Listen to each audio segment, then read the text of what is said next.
নির্বাচন কমিশনে আজ অষ্টম দিনের আপিল শুনানি এখনো চলছে। এদিকে শুনানিতে অনাকাঙ্ক্ষিত ঘটনা থামছেই না। আইনজীবীকে রাস্তায় ফেলে মারধরের ঘটনার একদিন পর আজ ধাক্কাধাক্কিতে জড়িয়ে পড়েন আইনজীবীরা।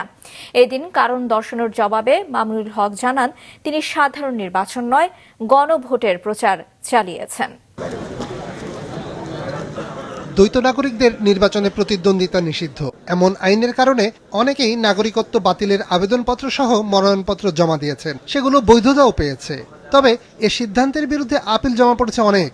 যুক্তি, আবেদন গ্রহণ সংক্রান্ত সিদ্ধান্তও কমিশনের জানা প্রয়োজন। শুনানিতে দুই পক্ষের আইনজীবীদের যুক্তিতর্কের মাঝে কোনো পক্ষ না হয়েও কথা বলা শুরু করেন এনসিপির আইন সম্পাদক অ্যাডভোকেট জহিরুল ইসলাম মুসা। এতে শুরু হয় হট্টগোল, হইচই আর ধাক্কাধাক্কি। এর মাঝে এনসিপি নেতা হাসনাত আব্দুল্লাহ উপস্থিত হলে উত্তেজনা আরো বাড়ে। আব্দুল আওয়াল মিন্টু আইনজীবীদের উপরে তেড়ে আসেন, ভার্বালি অ্যাবিউজ করেন এবং দেখা যায় তাদেরকে বিভিন্ন গালাগালি করেন। আমি সেটিতে প্রতিবাদ করি এবং প্রতিবাদকালীন আব্দুল আওয়াল মিন্টু সাহেবের ছেলে জনাব তাবিত আওয়াল, উনি ওনার বাবাকে কমিশন থেকে নিয়ে যান। এখন কমিশনের সামনে যদি এই ধরনের অবস্থা চলতে থাকে, কমিশনের ভিতরে যদি এই অবস্থা চলতে থাকে, যারা নির্বাচন করে তাদের নিরাপত্তার আসলে কি হবে? এদিকে কুমিল্লা ৪ আসনে হাসনাত আব্দুল্লাহর মনোনয়ন নিয়ে বিএনপি প্রার্থী মঞ্জুরুল আহসান মুন্সির আপিল খারিজ করেছে ইসি। উল্টো হাসনাতের আপিল মঞ্জুর হওয়ায় বাতিল হয় বিএনপির মঞ্জুরুল আহসানের প্রার্থিতা।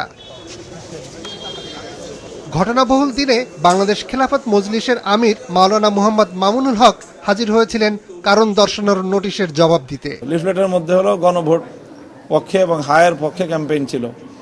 কাজে আমি গণমাধ্যমকেও বলবো যে নির্বাচনকে সহযোগিতা করা, নির্বাচনের লেভেল প্লেয়িং ফিল্ড অক্ষুণ্ণ রাখতে আপনারা সকলেই কাজ করবেন, সহযোগিতা করবেন। অষ্টম দিন শুনানিতে বেশিরভাগই ছিল দ্বৈত নাগরিকত্ব ইস্যু। এদিন অধিকাংশ স্বতন্ত্র প্রার্থীর প্রার্থিতা ফিরিয়ে দেয় কমিশন। নিয়াজ মোরশেদ, মাছরাঙা সংবাদ, ঢাকা।